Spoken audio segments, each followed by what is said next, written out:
오늘은 시편 38편 1절에서 22절까지 말씀입니다. 오늘 본문 시편 38편은 다윗의 시입니다. 성경 속 인물 중에 가장 많이 사랑받는 인물이 있다면 아마 다윗일 겁니다. 하나님께서 내 마음에 합한 자다라고 불렀던 자도 다윗입니다. 그런데 성경을 읽다 보면 다윗을 이렇게 살펴보면 다윗은 우리가 생각한 것만큼 완벽한 인물도 아니고 또 우리가 생각할 때 아니 어떻게 이런 죄를 지었을까라고 생각하는 사람이 다윗이라는 것을 알게 됩니다. 그래서 어떤 분들은 성경을 읽다 보면 아니 다윗을 이렇게 많이 사람들이 사랑하고 하나님께서도 기뻐하시고 그 마음에 든다 했는데 사울과 다윗의 죄의 모습을 보면 다윗이 더 잘못된 것 같기도 하고 그래서 어떤 분들은 이 사울은 좀 억울해 보인다 이런 말까지 할 정도로 다윗은 사실 허물도 많고요. 부족함도 많아요. 그럼에도 불구하고 참 많은 사람들은 다윗을 좋아하고 다윗을 위대하게 여기고 하나님께서도 다윗을 사랑하셨어요. 여러 가지 이유가 있지만 오늘 본문을 통해 알 수 있는 한 가지 이유는 다윗은 하나님 앞에 범죄했음에도 불구하고 그 죄에 대해 슬퍼하고 회개하는 마음을 가진 사람이었다라고 하는 것을 알 수 있습니다. 사람은 다 죄를 짓습니다. 그런데 그 죄를 지은 이후에 그 죄에 대해 어떤 자세와 마음을 가지는가 그것이 다윗을 통해 우리가 배워야 할 그런 신앙의 자세요 삶의 자세일 것입니다. 다윗은 범죄 이후에 하나님 앞에 늘 진정한 회개를 하는 사람이었습니다. 그냥 죄송합니다. 그거 제가 좀 잘못됐네요. 이게 아니라 다윗은 자신의 죄에 대해서 스스로 슬퍼하는 마음을 가진 사람이었습니다. 다른 말로 회개하는 심령을 가진 사람이었다라는 것을 알 수 있습니다. 시편에 보면 다윗의 참회시가 7편이 나오거든요. 그가 크게 범죄한 것이 있죠. 그게 우리아의 아내 자신의 충신이었는데요. 그 아내 바세바를 범하였습니다. 그 죄를 범한 이후에 다윗은 하나님 앞에 참회하는 시를 썼습니다. 7가지의 시가 있는데 그 7편의 시 중에 하나가 우리가 오늘 보고 있는 38편입니다. 이 38편은 다윗이 죄를 범하고 그의 마음이 어떠한가를 표현하고 있어요. 다윗은 4절에 보면 내 죄악이 내 머리에 넘쳐서 무거운 짐 같으니 내가 감당할 수 없다 그래요. 본인이 죄를 짓고요. 그 지은 죄 때문에 감당하기가 너무 어려워요. 그리고 이렇게 말해요. 5절에 내 상처가 썩어 악취가 나오니 내가 우매한 까닭이로소이다. 냄새 난다는 거예요. 악취가 난다는 거예요. 그럼 자신이 보통 사람이 죄를 지어도요. 대부분 당당해요. 그리고 내가 뭔가를 잘못했다 말했잖아. 그렇게 나가는 경우가 많죠. 그런데 다윗은 자신이 범죄한 자신의 모습 스스로를 향해 악취가 난다라고 말한단 말이죠. 이게 얼마나 죄에 대한 자신에 대한 이 회개하는 심령을 가지고 반응하는가를 보여주죠. 6절에 보면 내가 아프고 심히 구부러졌으며 종일토록 슬픔 중에 다닌다라고 고백해요. 죄에 대해서 그가 얼마나 아픈 마음이었으면 종일 신음하고 슬퍼하며 다닌다라고 말할까요?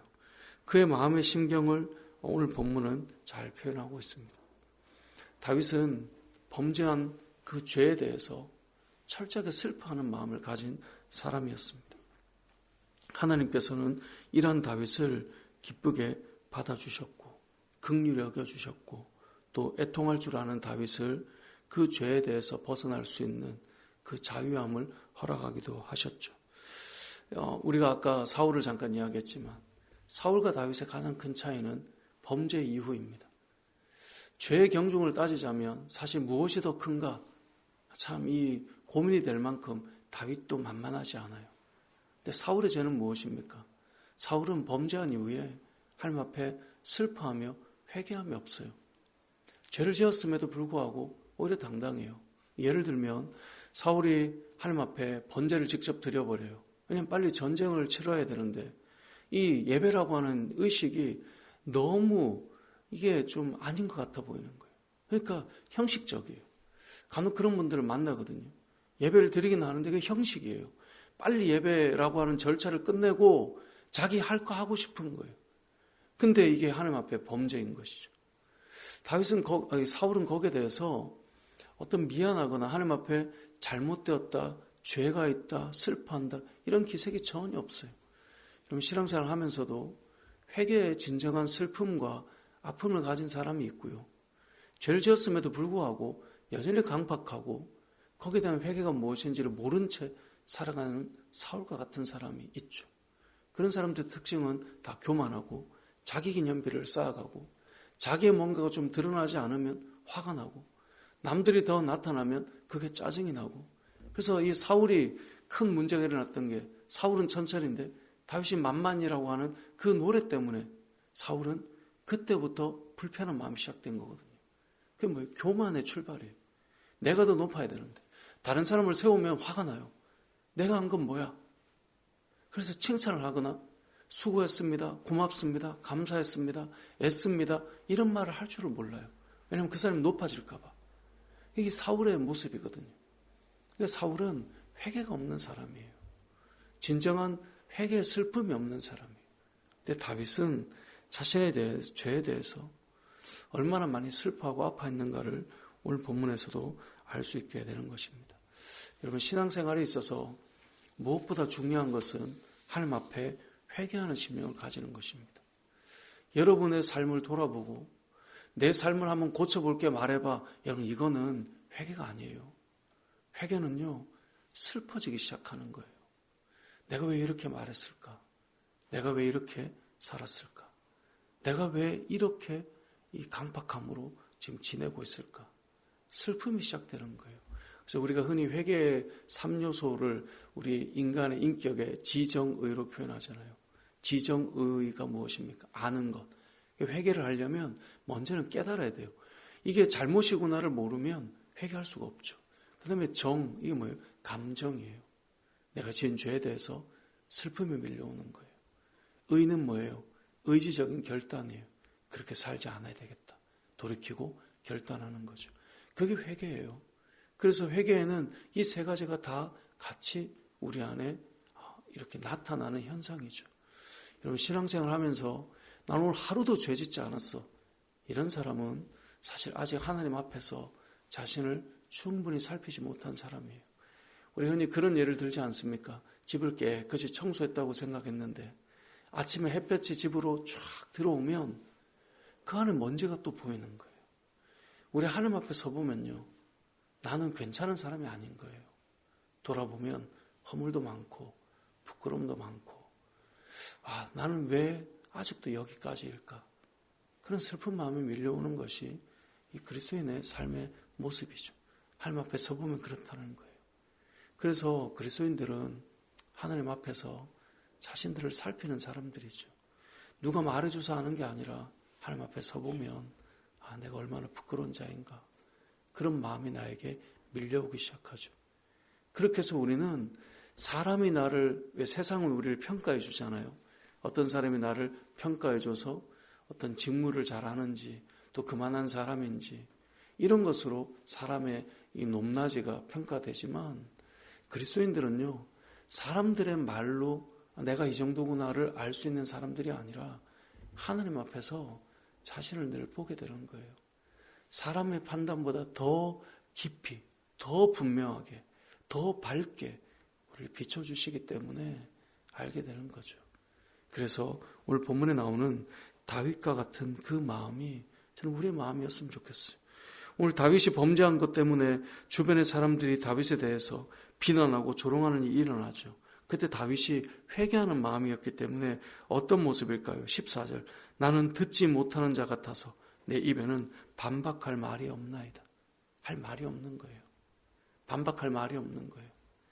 그래서 마음은 아프고 슬픈데 그들과 내가 왜? 라고 할 수 있는 게 없는 거예요. 부끄러운 거예요. 그래서 회개하는 사람 특징은 무엇입니까? 누군가가 목사님 이거 잘못된 거 아닌가요? 라고 말할 때 거기에 대해서 이렇게 저렇게 말할 수 있는 게 없죠. 할 말이 없는 거예요. 그냥 죄송스러운 거죠. 미안한 거죠. 그것이 회개하는 자의 심령이죠. 오늘 본문에 등장하는 이 다윗 이 38편의 참회시를 우리는 좀 기억할 수 있었으면 좋겠습니다. 여러분 신자는 회개의 심령을 가진 사람입니다. 그래야 우리 안에 성령께서 역사하시기 때문에 그렇습니다. 근데 오늘 본문에 시편은 늘 표제를 보라 그랬잖아요. 다윗이 참 위대하다는 생각이 드는 것이 다윗은 자신의 죄를 회개하는 이 시편 38편을 어떻게 표제로 쓰고 있냐면 다윗의 기념하는 시라고 되어 있습니다. 이 기념한다 이 말은 기억한다는 말이거든요. 잊지 않겠다는 말이에요. 무엇에 대해서요? 자신의 죄에 대해서. 이 시편을 읽을 때마다 우리는 뭘 떠올리겠어요? 다윗의 죄악상을 떠올리거든요. 근데 다윗은 이걸 감추고 가리겠다가 아니라 기념하겠다는 거예요. 기억하겠다는 거예요. 왜요? 그 죄를 내가 잊지 않겠다는 거죠. 그게 회개하는 자의 모습이에요. 너무 부끄러운 일인데요. 이걸 내가 기억하겠다는 거죠. 왜요? 기억하고 이 삶이 또 반복되지 않도록 하겠다는 겁니다. 여러분 살다 보면 우리 많은 죄를 짓고 살고요. 사람들은 잘 모르지만 우리도 큰 죄들을 다 담아놓고 살아가요. 저도 사실 부족하고 부끄러움 많고 허물 많은 목회자라고 하는 것. 근데 이것 이상으로 여러분들이 알지 못하는 큰 죄를 담아놓고 지금까지 걸어오면서 가진 죄악들이 있죠. 여러분들도 있을 것입니다. 내가 왜 그때 그랬을까? 내가 왜 그때 그런 행동을 했을까? 사람들 앞에서는 아닌 것처럼 가려놓을 수 있을지 몰라도 우리가 가지고 있는 큰 죄악들이 있죠. 다윗은 그것을 기억하고 시를 썼어요. 그걸 기념하겠다는 거예요.